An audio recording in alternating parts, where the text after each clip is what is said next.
Do you think cities matter? And if you do, why? Yes, I think cities do matter, and it's important that we get our definition of cities right. I think they matter because they're a location of huge economic potential. They're a cultural milieu which is going to have a very big impact on the future of the British economy. So they're clearly very important in terms of the way that we look at the future of Britain. I think it's important that we see them as being places where communities can get greater control over how they shape their place, whether that's in the major cities or whether that's in areas around the major cities. So we get more buy-in from local communities to how they want to shape their areas. But also that clearly from a policy point of view, from a central government point of view, it's important to develop policies that give cities as much freedom as they can in order for them to be able to make decisions about how their infrastructure is organised, how they're going to create jobs and wealth, and how they're going to support people in their communities.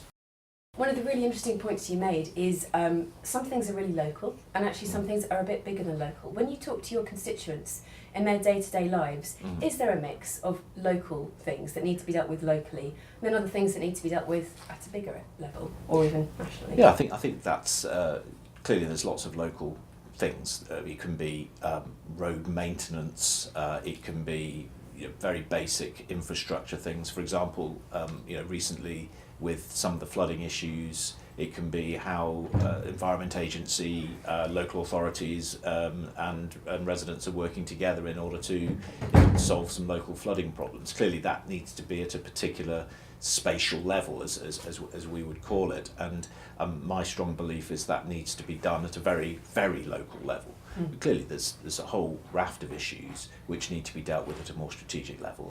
One of the big challenges we have is that people feel often quite powerless.